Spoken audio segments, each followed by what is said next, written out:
Peace and blessings, listeners and viewers. This is the Reasoning Sessions, and I'm your host, Malik Muhammad. Thank you for investing your time with us just now, and I guarantee you that within the next 30 minutes, you will have a life-changing experience. Why am I so sure?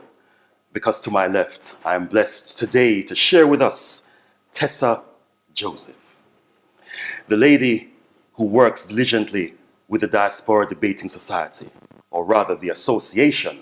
I'm making the society link here, of course, because we are in commune today, the Diaspora Debating Association. And we're also blessed with my dear friend and colleague, Desmond Felix. The man himself is a historian. However, today we're looking behind the history of the man and behind the history of the world as we share our thoughts together. And to my right, my dear friend and colleague, Chris Cameron. He of chriscameronmusic.co.uk.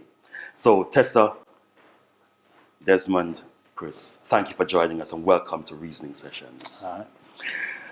One of the things that crossed my mind as we came together today to have this special moment, in London, in the UK in particular, Des will probably lead on this. He knows where I'm going. 2 words, Sadiq Khan,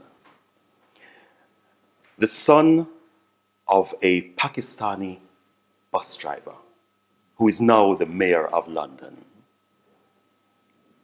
Desmond, what do you think about this? Does the media lead on this about the Pakistani Muslim bus driver angle? What I actually found quite interesting was the negative campaign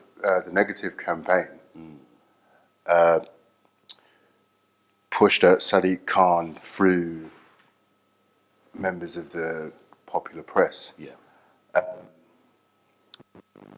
I found, as somebody who comes from a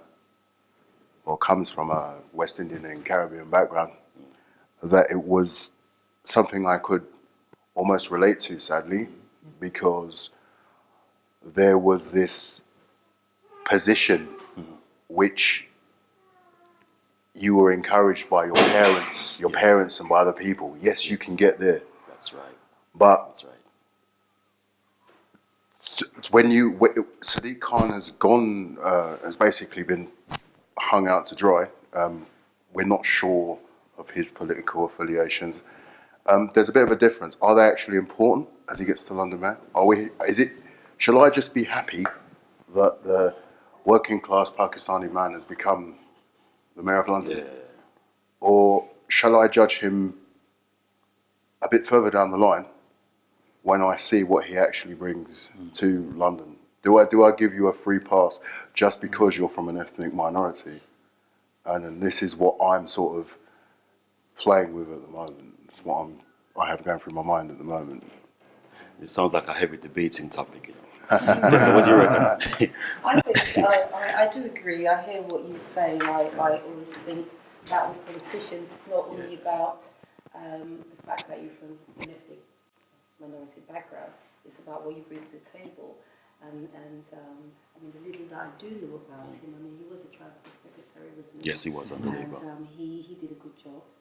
I know that he wanted, he was a human rights lawyer as well. So he does have a track record, and I think I have a good feeling about him. I think that some of the promises he's made for being mayor are quite interesting and quite good. The water cannons, for example, I'm very happy about him setting them off because, you know, it was about the water cannons to tackle youth crime, wasn't it? Yes. Oh, right. That was the idea. Right. So, yeah, there were quite a few things that he mentioned. And I think I really like when he had his acceptance speech and he spoke about London for all Londoners, looking after all Londoners, regardless. I think that was quite encouraging. So he still has to prove himself, but I think so far, you know, caution, but a good start, I think. You sound like a fan, Tessa. Team card. I'm not a fan, but I think, I mean, one of the things I read and I heard recently, which, you know, I thought, you know, very, you know, kind of encouraging is the fact that although he's distant, himself from Corbyn. Jeremy Wilson Corbyn. and Corbyn. Jeremy, yeah. You know, for obvious reasons, I think he's probably a possible future leader for Labour. I was quite disappointed that he distanced himself from Corbyn and Livingston. Yeah, I was personally. disappointed. Why is that? Why is that? Because the thing is, even if we start talking about London for all Londoners, it sounds good in principle, but in practice, London is still very ghettoised. He's talking about building homes for Londoners, but let's see what happens the first time he's sitting on a table with a developer in City Hall. It's a huge challenge. Yeah? It's a huge challenge. Why do you reckon it's a huge challenge? Oh, it's a huge challenge. Was it 50,000 in a year or something? Yeah. Homes, The new homes he wants new to homes build. for affordable Yes, homes. affordable homes, yes. But the only things that the skyscrapers that are going up are not for working class people. So the money is not there. So it's going to be a challenge for him to get developers to think differently. So it just sounds like platitudes, typical Well, politics. it's what we want to hear. I mean, it's what the people want to hear because that's what we need. Yeah. We need affordable housing. I mean, how many places in London do you go? You see the cranes going up, and you know those are 1 million, 2 million, 3 million. Yes. And in places that were formerly working class strongholds, where people have been moved out. I mean, right?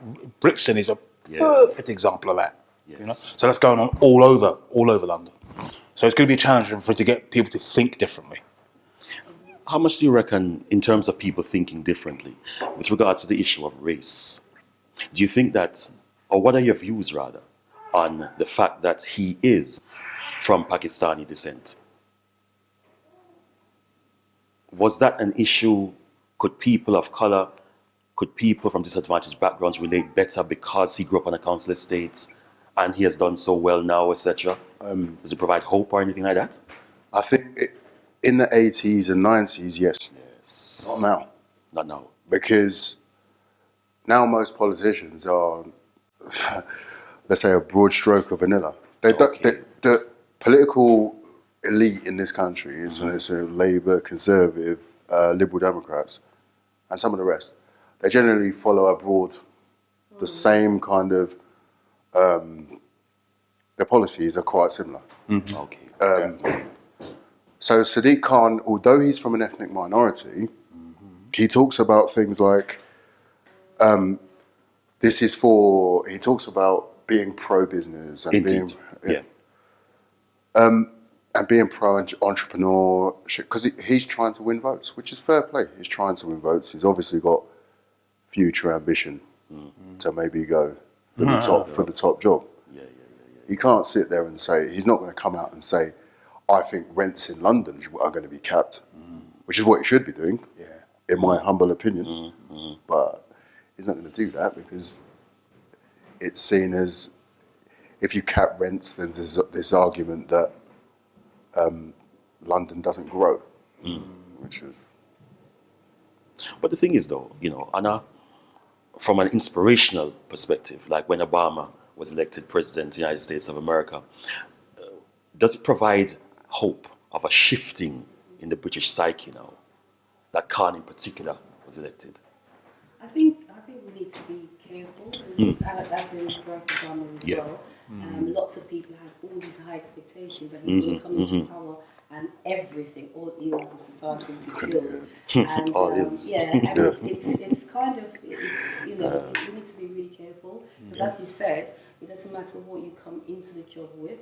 The system's in place already. Absolutely. And once you're there, then it's very, very, very difficult Toe to the line. change your mindset. Toe You've the got line. to toe the line. Exactly. You've got to be seen, not only say certain things, but you've got to be seen to be saying it and doing it. So it's going to be quite challenging. So the way you look, if you look as somebody that was not part of the establishment before, if you look a particular way and you align yourself when you're in there, that's a good thing. Well, look at the thing is, Sadiq Khan's in a very difficult place because if he...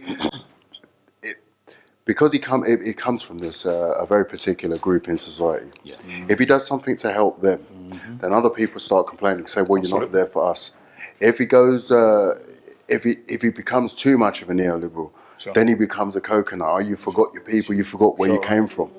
So he's stuck. He's in a because the media has a problem with Yeah. Islam and Very much so. the Middle East.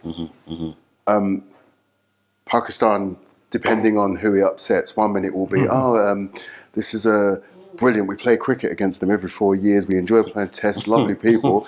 Next minute, but be careful because Al Qaeda is based in Pakistan. Yes. So he can't win. So he's, like you say, he has to be very careful what he says and who he says it to. It makes you really wonder sometimes with politics if there really is a choice or it's just the illusion of choice. I think a lot of the time it is the illusion of choice. Because Okay. I'm not saying that people can't bring their own individual things to the table. Yeah. Then it's going to be very, very hard. course. I mean, a perfect example is Barack Obama. Absolutely. It's his hands has been tied from That's day right. one. That's right. And with Sadiq Khan, it's about all these different communities he has to please. It's Right. Pakistani, Black Caribbean, Sure. African, British, it's just everybody. It's going to be very challenging. Sure. But I have faith. You do. Yeah, I do. And I also think, going back to your question, the fact that he is from an ethnic and minority background, Yes. I think it is encouraging as much as we know what may happen, all the possibles or challenges he may face. I think it does give some hope that, whether your mum, dad's a bus driver, a teacher, unemployed, that Right. there is hope. You can move from here to there. It is possible. It's not impossible for you that way. Yeah. So I think, I think that we should have some hope and some pride still. Hope. But still be aware that it's not going to be easy for him, Okay. and we're not just going to be happy that everything's going to be done according to our wishes. Hope, yes. Yeah, definitely. And especially, do you know what? For me, not for me so much, but for my daughter Livia, Yes. because she has to believe that coming from a mixed heritage background, Yes. she's Caribbean, she's Armenian, she's Turkish, she's got to know that when she goes to school, when she goes to, that there's something to shoot at. Yeah. As then, what is the point? You need something to shoot at. And we can't expect perfection from these people because at the end of the day, they're human beings. Yeah. Exactly. That's right. So we need something to go for. What do you reckon, Chris? Hope. Oh yeah. Positive thing. Of course. Yeah. I Yeah. mean, I have 4 grandchildren. Yes. Between 18 months and 11 years old. I mean, that's good. And don't forget the brother in Bristol. Oh yes. Also They become a mayor. selected a new Oh, yeah. Marvin black Marvin mayor, right? Rees. Yes, So don't Rees. forget him too. So that's positive. Yeah. I mean, I remember when Barack became president, there were lots of elderly African Americans literally crying. right. They did not believe it. But the other side of the coin is there are lots of African Americans that were politically, culturally, and ideologically aware Yes. that simply having an African American president doesn't mean, as you were saying, sister, that all the ills of the last, it's not sorted. Yeah. As we can still see, his hands are tied, as you say, sister. So what's going to happen to Sadiq? Will he have similar types of Yes, problems? yes. Dealing with the elite and trying to, look out for working class people. And how much can he get away with? Because as we know, Absolutely. Boris, they've got away with a few things. Yes, indeed. And as much as Boris is given a hard time, Yeah. you've got certain legislations which require pro-Boris. Yes. See what happens to Khan. And he's part of the elite. Whoops. No. And the thing is, it makes me wonder as we're looking at the whole issue of hope and integrity and change. I came across an article recently with regards to the high courts in Italy actually endorsing, if you will, and viewers, we're going to take it now to another part of Europe on this issue. If you're hungry and you steal, then you will not be charged with a crime. Now, to me, this is it's a breakthrough judgment in many ways. But does it say more about the compassion among Italians, or is it just practical? That's a good decision. Practical. Does it imply that there is a level of humanity or humane actions being displayed here? It's a mix of everything, I think. I think it's practical too, because most of the articles and news bulletins I watched or heard was certainly about stress the fact that it was a small quantity of stuff that he stole. I think it was breadsticks and cheese, wasn't it? Yes. I think if somebody comes running out of the store with a TV and a computer, I'm not sure how lucky. Even if he is financially deprived, he or she is financially deprived. I mean, All right. because because broke, because it's about. I think they did make the point that it was to keep in this day and age, you shouldn't go hungry. Right. And it was about the fact that he stole something. He was hungry. He stole to eat. But stealing, from a shop is still something that is illegal and you mustn't do. So. Like I said, if you steal something else, you may not be so lucky. But in terms of food, I think it was the right decision. Okay. Definitely, I think it was the right decision to let him off. I mean, what purpose would it serve to go on with the sentence that he had been given and the fine that he'd been? Is that the practical part you meant? Indeed. Right. Saving the system from having to deal with these people, because there's going to be a lot more. Exactly. Because Italy is in the kind of trouble that it's in economically, so there's going to be a lot more of that. What if it was Somalian or Ethiopian would have been the same thing? But that's just me and my thinking. Circumstances. But the funny thing is, maybe we should all go to Italy, go to Rome, go to Milan, sit outside a swanky restaurant and say, damn, I'm hungry. Then I'd like to see what would happen. Yeah. Because it's like, it'd be like a hierarchy of food. I took cheese and breadsticks. Lobster. That's a side dish on an Italian table. What if he wanted proper food? Yeah.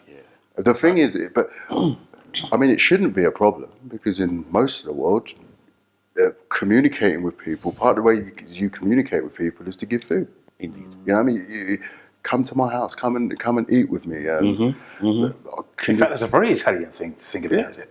And it, like, even in the Caribbean, just go and take what you want. Yeah. It's a normal sort of method of communication. So really, it shouldn't be a problem. But then as soon as it gets to a restaurant, it'd be quite interesting to see what happens. So it's more about practicality rather than compassion. I mean, certainly you must think that it's a compassionate act, surely. I'm not. I think more practical than compassion. I think in many countries around the world, poverty, hunger, it's on the increase. Oh yeah, absolutely. It's on the increase, and if we go about criminalising everybody who steals a packet of crisps, that's not going to help. We need to find more practical ways of dealing with situations like that. Sure. And you have to. You always, the Romans used to say, you always had to make sure that the poor people had bread and games, because then if people haven't even got the basic, if people haven't even got that basic breadstick and cheese, eventually they're going to come for you. Exactly. Right. Yeah. They're going to knock on your door, say, "Des, I'm hungry," and if I don't sort you out, you break in. So you see it happening in London. People that you never thought you'd see going hungry. Yeah, or going to hungry. Food banks. Yeah.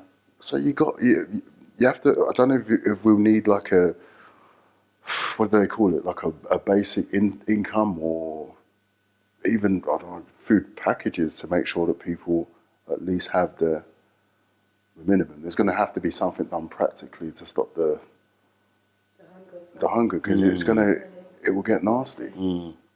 And I guess, you see, when you mentioned about going back to Rome, an example of, making sure that the poor are fed, watered, and I would add on to that, entertained in many ways, because music has a way of pacifying people from time to time, or inspiring, or I dare say dumbing down, which is something that I guess all of us on the table, we enjoy music, right?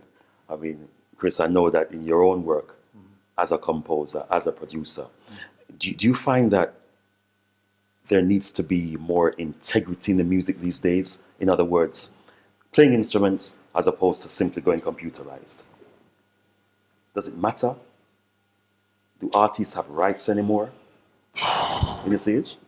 It's very, very difficult because you're in a selfie kind of Yes. ego-orientated age. So it's all about show. It's all about looking out, and not necessarily about developing and this internal world. Okay. So you actually have something to say. I mean, going and studying history, going and studying subjects, Yes. means that comes out in your music, that comes out in the lyrics that you write. So therefore, you're above the gun and the kind of sexist and misogynistic kind of lyrics. You'll be above that because you've got higher consciousness. Yeah. And that used to be prevalent in music 30, 40 years ago, at least when I was growing up. Yes.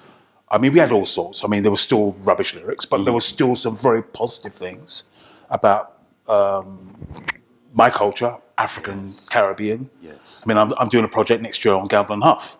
Excellent. Philly sound. I mean, Kenny Gamble did some wonderful things. I remember reading sleeve notes when I was 13, 14. I didn't know what he was about. Yes. But 20 years later, going back, I said, oh, that's what he was dealing with. The kind of subjects that he was talking about, dealing with the lyrics, you know. So I feel that a lot of that has gone because of the whole old gangster rap thing and all that kind of stuff. So it's interesting now when I go to my son's house with my grandchildren, Yes. and the kind of music that he's now playing, which is different to what he was playing, say, 5 or 6 years ago, because he now has children. Right. So you don't want to be playing things with the N-word every couple of seconds, all that kind of Yes. stuff. And it's interesting that he's chosen to go back 30, 40 years and play stuff that was produced back then. Very interesting. Yeah. I didn't say it to him. I didn't say it. But he knows my displeasure when I hear certain things. I'll go, oh, you have to. But he's made that change himself, which I think is very, very interesting. Yeah. That's when you mentioned earlier, Ron, about your daughter. Has your musical taste been adjusted since her birth? Yeah, what I've tried to do is sort of widen her scope. Right. So, I love hip hop. I'm part of the hip hop generation. But the thing is with hip hop, a lot of people that listen to hip hop don't realize where it comes from. Sure. So it's quite easy for you to make that transition.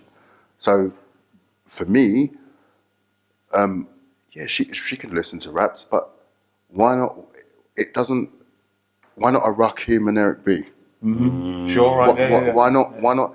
If you have to listen to gangster rap, why not Ice Cube? So I can explain to her, well, Context. this is a bit, Yeah. but this is the context it was in. Sure. Personally, to me, now the record I'm playing to her the most is Bunny Wailer's Black Heart Man.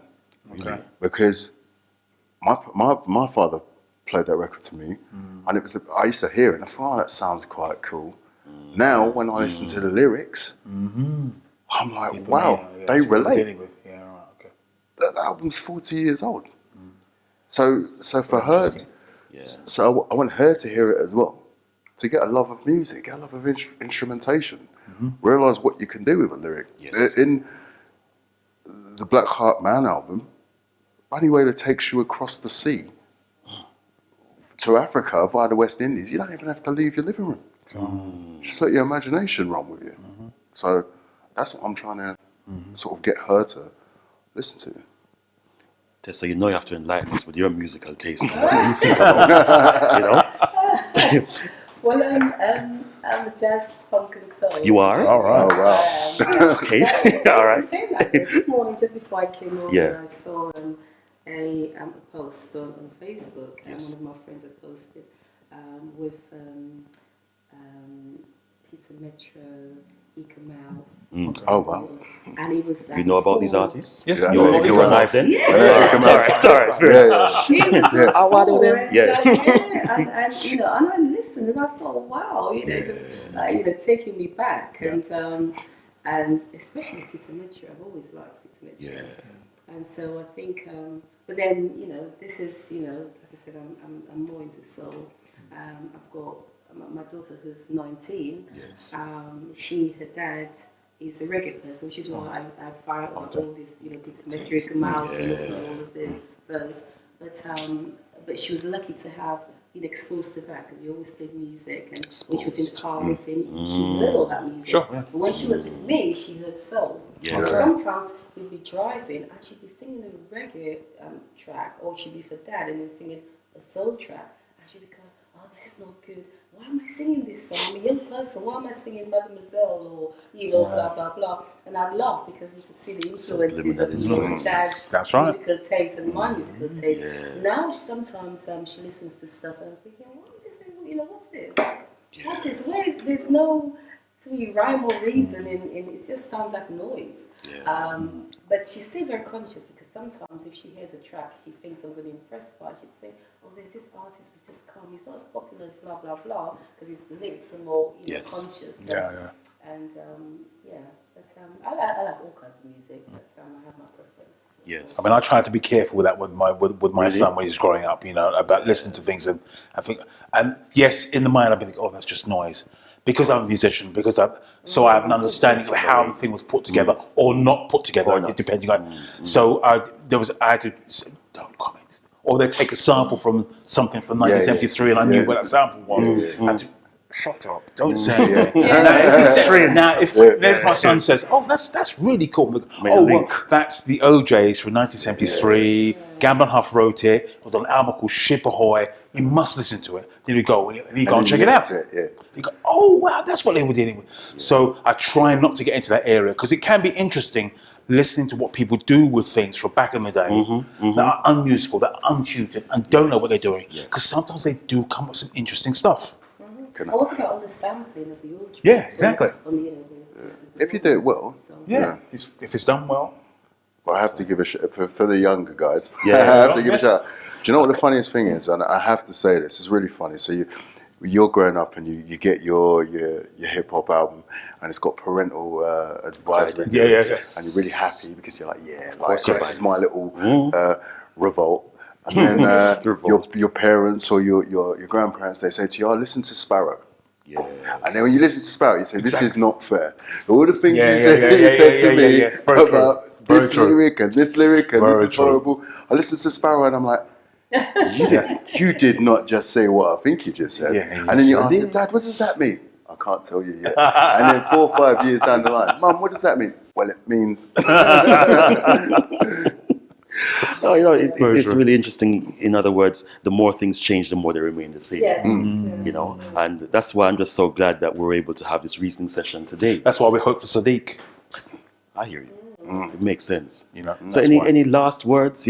Tess, I know we can get hold of you at Enchanter Joseph on Facebook, and of course we can reach you at the Diaspora Debating Debating. Association, Yes. right, on Facebook. Yes. Get me on the Diaspora Debating Yes. Association, or Enchanted Joseph on Facebook. But if you want to join the Diaspora Debating Association group page, Absolutely. for Good page, discussions, actually. and to also keep in the know with all our Yes. upcoming debates. Good. Yeah. No, give thanks for that. And Sir Felix, Master Historian, man in our midst. We can get hold of you at Magnolia You Slim can on get hold Facebook. of Magnolia Slim on Facebook. And of course, Chris, at chriscameronmusic.co.uk. That's where I am. So as we close off just now, Good. what's your favorite word, Tessa? My favorite word, seafood. Seafood. Yeah. What's your favorite sound, Desmond? A drum beat. And your favorite color, Chris? Blue. Blue. Yeah. My llama's brain. That colour. That shade of blue. Tessa, Seriously. Desmond, Chris, give thanks for coming. Thank Give you. thanks for Thank being with you. us on the Reasoning Sessions. Viewers, we trust you had a wonderful time with us here on this Reasoning Session. And of course, on behalf of all of us here at iDeLick.com, on behalf of our fantastic and inspirational director for this series, Trevor Fogar Griffiths, and the entire team here, we look forward to seeing you the next time. And until our paths next meet, remember to remain progressive, remain focused, and be the best you. We give thanks for you joining us. Stay blessed. Thank you. Thank you so much. Enjoy the session. Makes sense. Too short. What's the time like when you have